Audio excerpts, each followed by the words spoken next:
There are things we say when we catch the eye of a stranger or a neighbor walking by. We say, "Hello, how are you? It's a beautiful day. How you feel?" These sound kind of meaningless, right? And in some ways they are. They have no semantic meaning. Doesn't matter how you are or what the day is like. They have something else. They have social meaning. What we mean when we say those things is, "I see you there." I'm obsessed with talking to strangers. I make eye contact, say hello, I offer help, I listen, I get all kinds of stories. About 7 years ago, I started documenting my experiences to try to figure out why. What I found was that something really beautiful was going on. This is almost poetic. These were really profound experiences. They were unexpected pleasures, they were genuine emotional connections. They were liberating moments. So one day, I was standing on the corner waiting for the light to change, which I'm a New Yorker, so that means I was actually standing in the street on the storm drain, as if that could get me across faster. And there's an old man standing next to me. So he's wearing like a long overcoat and sort of an old man hat, and he looked like somebody from a movie. And he says to me, "Don't stand there. You might disappear." So this is absurd, right? But I did what he said. I stepped back onto the sidewalk, and he smiled, and he said, "Good. You never know. I might have turned around, and zoop, you're gone." This was weird, and also really wonderful. He was so warm, and he was so happy that he'd saved me. We had this little bond. For a minute, I felt like my existence as a person had been noticed, and I was worth saving. The really sad thing is, in many parts of the world, we're raised to believe that strangers are dangerous by default, that we can't trust them, that they might hurt us. But most strangers aren't dangerous. We're uneasy around them because we have no context.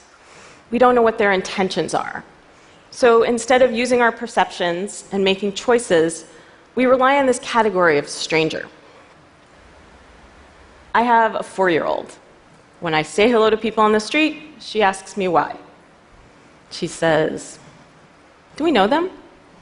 I say, "No, they're a neighbor." "Are they our friend?" "No, it's just good to be friendly."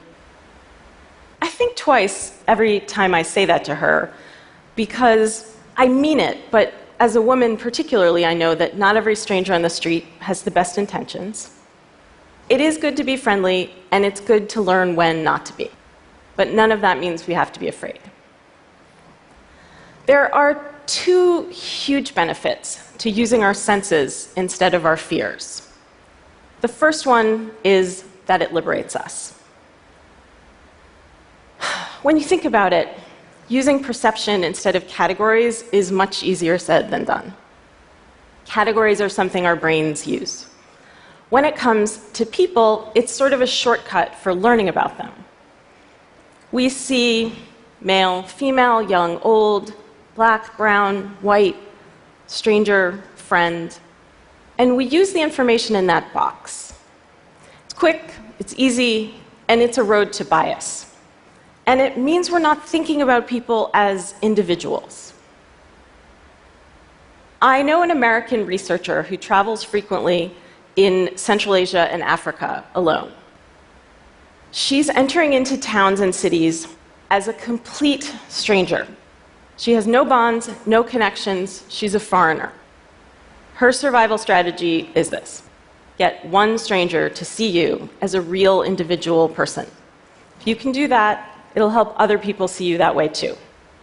The second benefit of using our senses has to do with intimacy.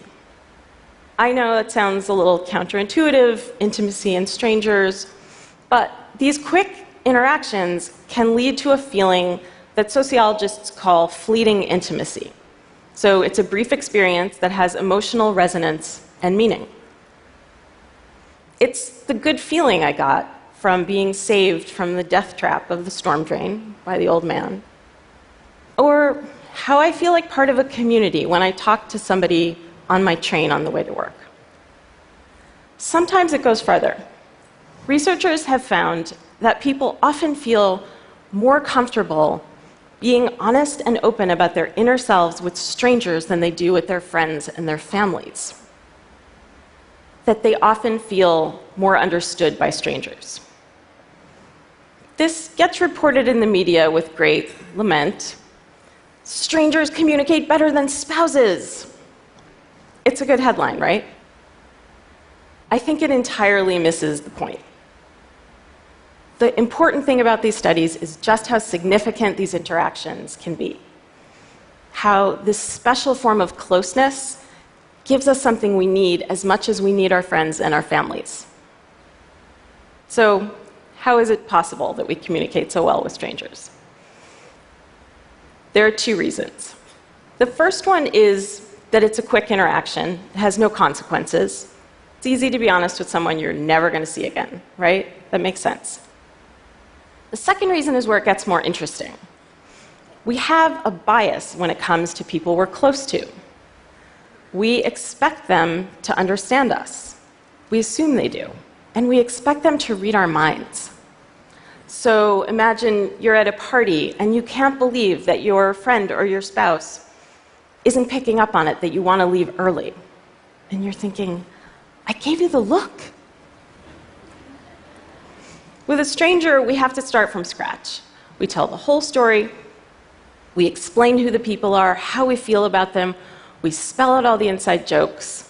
And guess what? Sometimes they do understand us a little better. Okay, so now that we know that talking to strangers matters, how does it work? There are unwritten rules we tend to follow. The rules are very different depending on what country you're in, what culture you're in. In most parts of the US, the baseline expectation in public is that we maintain a balance between civility and privacy. This is known as civil inattention. So imagine two people are walking towards each other on the street. They'll glance at each other from a distance. That's the civility, the acknowledgement. And then as they get closer, they'll look away to give each other some space. In other cultures, people go to extraordinary lengths not to interact at all. People from Denmark tell me that many Danes are so averse to talking to strangers that they would rather miss their stop on the bus than say excuse me to someone that they need to get around. So instead, there's this elaborate sort of shuffling of bags and using your body to say that you need to get past instead of using two words. In Egypt, I'm told that it's rude to ignore a stranger and that there's a remarkable culture of hospitality. Strangers might ask each other for a sip of water, or if you ask someone for directions, they're very likely to invite you home for coffee. We see these unwritten rules most clearly when they're broken, or when you're in a new place and you're trying to figure out what the right thing to do is. Sometimes breaking the rules a little bit is where the action is. In case it's not clear, I really want you to do this, okay? So here's how it's going to go. Find somebody who's making eye contact. That's a good signal. The first thing is a simple smile. If you're passing somebody on the street or in the hallway here, smile. See what happens. Another is triangulation. There's you, there's a stranger, there's some third thing that you both might see and comment on, like a piece of public art, or somebody preaching in the street, or somebody wearing funny clothes. Give it a try. Make a comment about that third thing and see if it starts a conversation. Another is what I call noticing. This is usually giving a compliment. I'm a big fan of noticing people's shoes. I'm actually not wearing fabulous shoes right now, but shoes are fabulous in general. And they're pretty neutral as far as giving compliments go. People always want to tell you things about their awesome shoes. You may have already experienced the dogs and babies principle. So it can be awkward to talk to someone on the street. You don't know how they're going to respond. But you can always talk to their dog or their baby. The dog or the baby is a social conduit to the person, and you can tell by how they respond whether they're open to talking more. The last one I want to challenge you to is disclosure. This is a very vulnerable thing to do, and it can be very rewarding. So next time you're talking to a stranger and you feel comfortable, tell them something true about yourself, something really personal. You might have that experience I talked about of feeling understood. Sometimes in conversation, it comes up, people ask me, what does your dad do, or where does he live? And sometimes I tell them the whole truth, which is that he died when I was a kid. Always in those moments, they share their own experiences of loss. We tend to meet disclosure with disclosure, even with strangers. So here it is. When you talk to strangers, you're making beautiful interruptions into the expected narrative of your daily life and theirs. You're making unexpected connections. If you don't talk to strangers, you're missing out on all of that. We spend a lot of time teaching our children about strangers. What would happen if we spent more time teaching ourselves? We could reject all the ideas that make us so suspicious of each other. We could make a space for change. Thank you.